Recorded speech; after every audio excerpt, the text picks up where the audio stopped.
నా లైఫ్లో నా ఫ్యామిలీ ఎప్పుడు ఏమీ కోరలేదు, నా వైఫ్ కానీ పిల్లలు కానీ.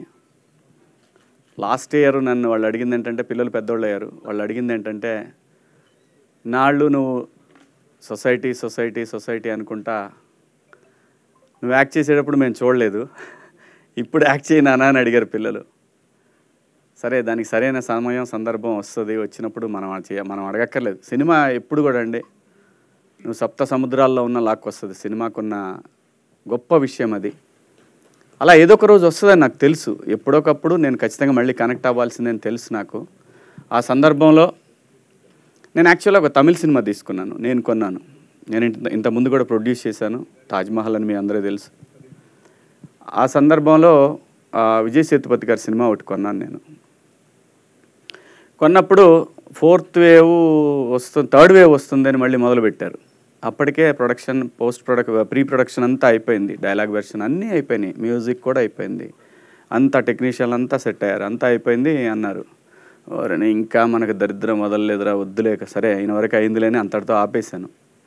ఆపినప్పుడు మళ్ళీ అంతా లాస్ట్ ఇయర్ నేను ఒకసారి సరే నాకున్న సర్కిల్లో ఒక బెస్ట్ పర్సన్ని చూజ్ చేసుకొని ఆయన దగ్గరికి వెళ్దామని చెప్పి వెళ్ళాను. ఆయనే ఈటీవీ బాపినీడు గారు.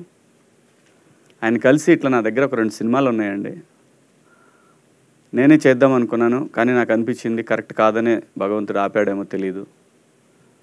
ఈ సినిమాలు మీరు చూసి మీరు చేస్తాను అన్నా సరే, లేదంటే మీరు తీసుకున్నా సరే, నాకు ఇది డెడ్ ఇన్వెస్ట్మెంట్ అని చెప్పి ఫ్రాంక్గా చెప్పాను ఆయనకి.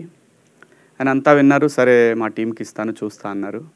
అన్న తర్వాత చాలాసేపు చాలా ఆప్యాయంగా మాట్లాడారు. మాట్లాడిన తర్వాత నేను ఒక మాట చెప్తా శివాజీ, చేస్తావా అన్నాడు. చెప్పండి సార్. నువ్వు యాక్ట్ చేయవయ్యా అని అన్నారు. నేను చేయనని ఎప్పుడు అనలేదండి ఎవరితో కూడా. శివాజీ రాజకీయాల్లోకి వెళ్ళిపోయాడు, సీఎం అవుతాడు, పిఎం అవుతాడు అని జనం ఊరికే అనుకున్నారు. నాకు అసలు రాజకీయాల్లోకి ఎప్పుడు కూడా వెళ్ళాలని, రాజకీయ పార్టీలో ఉండాలని నేను ఎప్పుడు అనుకోలేదు.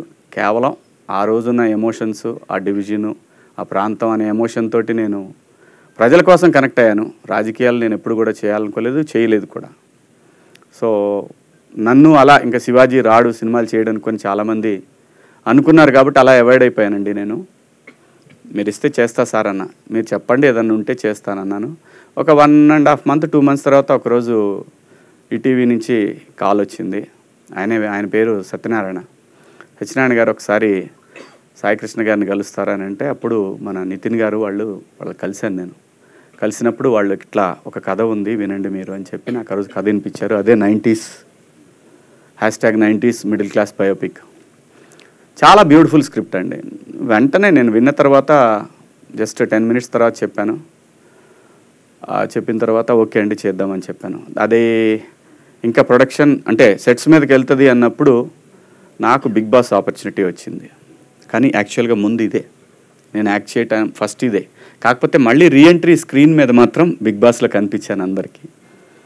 సో బిగ్ బాస్ వచ్చింది. తర్వాత వీళ్ళకి కూడా చెప్పాను, ఇట్లా బిగ్ బాస్ వచ్చిందండి, మరి నాకు పలానా రోజు అడుగుతున్నారు, మీరు ఆలోపు ఫినిష్ చేయమంటే చేశారు. 90s షూటింగ్ స్టార్ట్ అయింది. నా వల్లనే తొందరగా స్టార్ట్ చేశారు, నా కోసమే స్టార్ట్ చేశారు తొందరగా. అందరూ అనుకున్నట్టు, చాలామంది అనుకున్నట్టు ఈ క్రేజు అది ఇది ఏమంటే నేను ఎప్పుడు ఇలాగే ఉన్నానండి. నేను వచ్చిన రోజు నుంచి నా లైన్ నేను ఎప్పుడు దాటలేదు.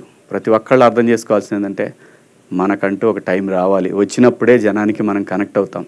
కొన్ని సందర్భాల్లో ఎందుకో మనకు తెలియని వాళ్ళు కూడా మన గురించి చాలా బాగా తెలిసినట్టు, మన పక్కింట్లో ఉండి చూసినట్టు మాట్లాడుకుంటుంటారు. ఇలాంటి సందర్భం చాలామంది మనుషులకు వస్తుంది, నాకే కాదు, ఇండస్ట్రీలో ఉన్న చాలామంది ఆర్టిస్టులకు వస్తుంది, చాలామంది టెక్నీషియన్లకు వస్తుంది, చాలామంది జర్నలిస్టులకు వస్తుంది, అందరికీ వస్తుంది. లైఫ్లో ప్రతి వాడికి ఎంత ఎంట్రీ దొరికినా కానీ ఎక్కడో ఒక బ్రేక్ రాలేదనే ఫీలింగు అందరికీ ఉన్నట్టు నాకు ఉంది. ఆ సందర్భంలోనే బిగ్ బాస్ అనే ఒక ఆపర్చునిటీ వచ్చింది. సో దాంట్లో నా క్యారెక్టర్ చూశారు అందరూ. నేను రియల్ లైఫ్లో కూడా ఇలాగే ఉంటాను. నాకు వచ్చింది నేను ఎప్పుడు నా చుట్టూ ఉన్న వాళ్ళకే పంచాను. ఆ విషయంలో నన్ను బాగా దగ్గర తెలిసిన మీడియా మిత్రులందరికీ తెలుసు. నాకు ఎంతోమంది అవకాశాలు ఇస్తే నేను నా చుట్టూ ఉన్న వాళ్ళకి చాలామందికి అవకాశాలు ఇచ్చాను. అందుకే నేను ఆ ఫ్లోలో అన్నాను, నాకు అది ఇష్టం, బతికించు నీ చుట్టూ ఉన్నవాళ్ళని. ఎందుకంటే బతకడమే కష్టమైపోయిన ఫ్యామిలీ నుంచి వచ్చిన మనిషిని కాబట్టి, బతుకు వీళ్ళకి తెలుసు కాబట్టి. ఈరోజు కూడా నేను నమ్మేది ఒకటే, నీకు ఉపయోగపడినా పడిపోయినా నీ చుట్టూ ఉన్న వాళ్ళకి ఎవరికైనా ఉపయోగపడిద్దా? పిల్లలకు కూడా అదే చెప్తాను నేను. అన్న అది మనకు దూరంగా ఉన్నా సరే వాడికి ఉపయోగపడిద్దా, చేసేద్దాం, మనకి తర్వాత వేరే వాడు చేస్తాడు మనకు హెల్ప్.